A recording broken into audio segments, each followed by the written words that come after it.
Kahit na nanalo si Ping ay alam ni Yun-Gwen na may matinding pinsala na siya at kung magpapatuloy pa siya sa susunod na round ay siguradong mabubugbog lang siya. Dito na din ito nabanggit ang tungkol sa kanyang kapatid na tinalo ni Jin Yang na kasing galing umano noon ni Ping. Kilala pala ni Instructor Fengro ang tinutukoy nitong kapatid niya na si Young Woo mula sa Manufacturing College. Naubos pala ang lahat ng credits ito sa pag-aakala na hindi mananalo ang taga Nanjianwu. Pero sa kasamaang palad ay si Jin Yang ang kanyang nakaharap at kitang-kita na wala itong binatbat sa lakas ni Jin Yang. Nainis si Yun-Gwen sa mga sinabi ni Instructor Fengro kaya napagpasyahan ito na umakyat na ng ring para bugbugin si Ping.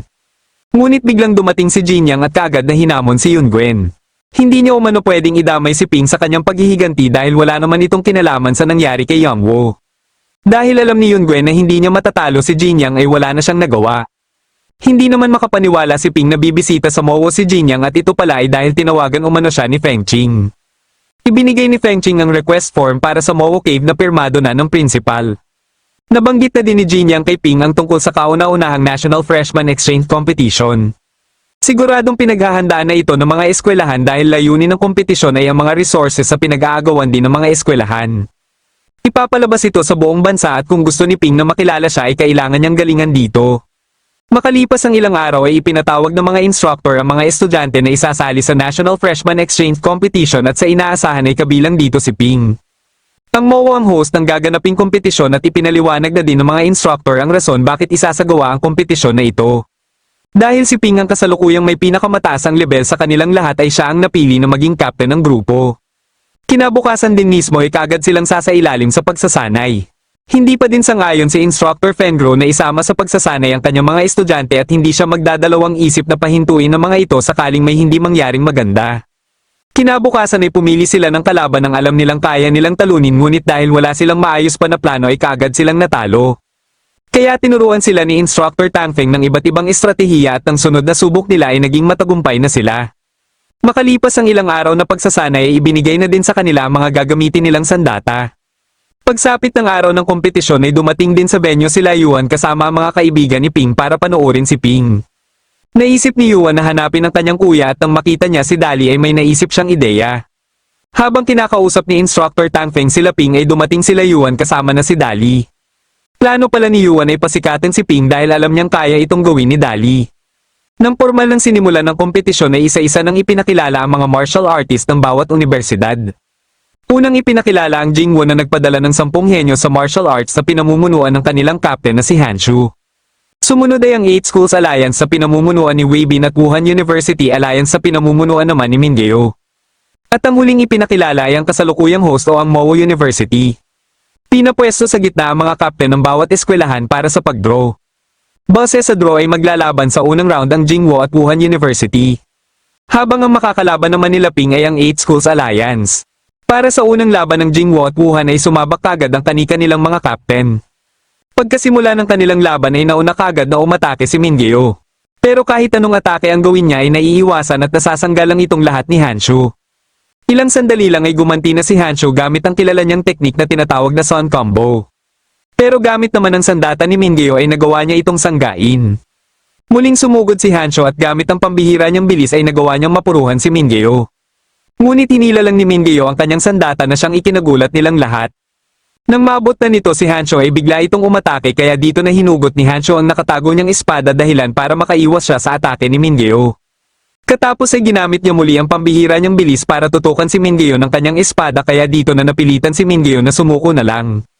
Sa tindi ng labanan nilang dalawa ay maraming manunood ang mas nasabik. Dahil din dito ay may iba na mga high school student ang nagpasya na mag-take ng martial arts exam sa susunod na taon. Kasalukuyan naman ang papasok na din sila Jin Yang at Feng Qing sa Mowo Cave para sa kanilang misyon. Sa pagpapatuloy ng kompetisyon ay nagawang matalo ng Jingwo sa first round ang Wuhan University. Para naman sa Group B ay naunang sumabak si Ping at ang kanyang makakalaban ay si Guanglin. Dahil dito ay umuwi kagad mula sa trabaho ang ama ni Ping para mapanood ang laban. Pagkasimula ng laban ay biglang napaalerto si Guanglin ngunit nilipat lang pala si Ping ng pwesto. Dito na nainis si Guanglin kaya inunahan niya na ng atake si Ping gamit ang kanyang Thunder Striking. Ngunit madali lang itong nasangga ni Ping gamit ang kanyang sandata at katapos ay hinati din niya ito. Dahil dito ay hindi lang isang atake ang pwede niya gawin ng sabay. Nagawa niyang mapatras si Guanglin kaya dito na napagpasyahan ni Guanglin na gamitin ang kanyang Thunder S. Mabilis namang nakakilo si Ping para iwasan ito at katapos ay pinagdugtong niya muli ang kanyang sandata para gamitin ang blood-burning sword. Sinubukan pa itong sanggain ni Guanglin pero dahil sa sobrang lakas nito ay nasira lang ang kanyang sandata. Alam niya na hindi niya na matatalo pa si Ping kaya sumuko na lang siya. Napagpasyahan ni Ping na siya pa din ang lalaban sa ikalawang round kaya kampante si Weibi na matatalo na nila sa susunod na round si Ping dahil siguradong may 20 cards na lang itong natitira matapos ang ginawa nitong mga atake kanina. Napansin ng isa nilang miyembro na lumunok ng pil si Ping pero hindi pa din nabahala dito si Weibin dahil kakailanganin pa ito ng ilang oras para umepekto. Kaya laking gulat nilang lahat nang makarecover kaagad si Ping nang wala pang 20 segundo. Para sa ikalawang round ay isinabak ni Weibin ang pinakamagaling sa kanila pagdating sa paghawak ng sandata na si Hung Wei. Hindi na ito nagpaligoy-ligoy pa at kaagad nitong inumpisahan ng pag-atake kay Ping. Sinunod nito ang mga sinabi sa kanya ni Weibin at walang tigil na umatake. Pero ilang sandali lang ay nagawa ito mapahinto ni Ping ngunit nakakita naman ito ng pagkakataon na makuha kay Ping ang kanyang sandata. Bago pa makatayo si Ping ay tinutukan siya kaagad ni Hung Wei kaya inakala ng lahat ay talo na si Ping. Ngunit nang mawala saglit ang focus ni Hung Wei kay Ping ay dito na kumilo si Ping para lumayo at ginamit ang teknik na natutunan niya mula kay Instructor Fengro. Sa lakas nito ay hindi na nagawa pa ni Hung Wei na makabangon muli dahilan para tanghaling panalo si Ping. Nang may baba na si Hung Wei ay napagpasyahan ni Weibi na umakyat kaagad ng stage para hindi na mabigyan pa ng pagkakataon si Ping na makarecover. Walang tigil din siyang umatake nang sa gayon ay hindi na makalunok pa ng pil si Ping. Pero ilang sandali lang ay nakakita ng pagkakataon si Ping at nagulat ang lahat na nagagawa din pala niyang makalutang sa ere. Kaagad siyang lumunok ng pil at nang makarecover na siya ay muli nilang ipinagpatuloy ni Weibin ang kanilang laban. Walang tigil silang nagpalitan ng malalakas na atake pero wala sa kanila ang may plano na magpatalo na lang. Kaya napagpasyahan ni Weibin na ilabas na ang matindi niyang kapangyarihan. Sinubukan ni Ping na gamitin din dito ang kanyang sipa ngunit hindi man lang ito natinag. Muli nilang ipinagpatuloy ang pagpapalitan nila ng matitinding atake at dito na din nagpalabas ang matinding kapangyarihan si Ping. Sabay silang umatake pero halos magkasing lakas lang ang kanilang mga atake kaya wala pa din sa kanila ang nanalo.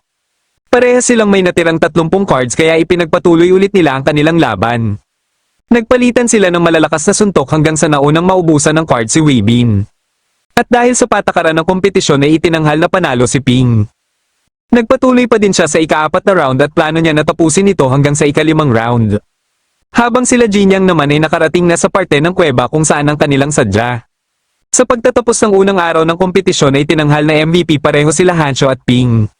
Natalo naman sa knockout round ng Wuhan University ang 8 Schools Alliance dahilan para matanggal na sila sa kompetisyon. Maglalaban naman ng Mowo at Jingwo sa upper bracket finals at ang matatalo sa kanila ay haharapin ng Wuhan University. Pero nagulat na lang si Ping nang malaman niya na hindi pala siya isasali sa 5 players na haharap sa Jingwo.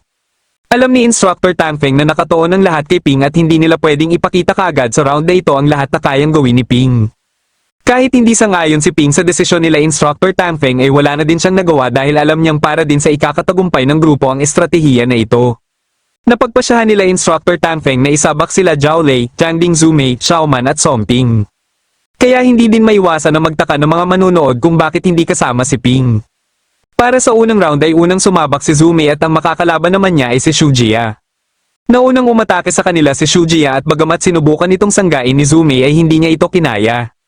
Ipinagpatuloy nila ang kanilang laban at boses sa takbo ng labanan ay iniisip na ng karamihan na lamang na si Xu Jia.